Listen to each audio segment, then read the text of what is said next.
To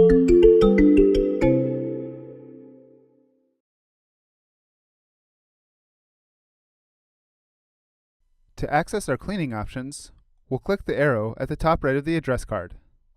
We now have a range of options. We'll start by hovering over Clean, which provides a few basic text cleaning options. One of the issues that we identified with the address field is that it has some unnecessary spaces. We'll remove this redundant information by selecting Trim Spaces. This removes spaces from the beginning and end of our text, as well as excess spaces between words.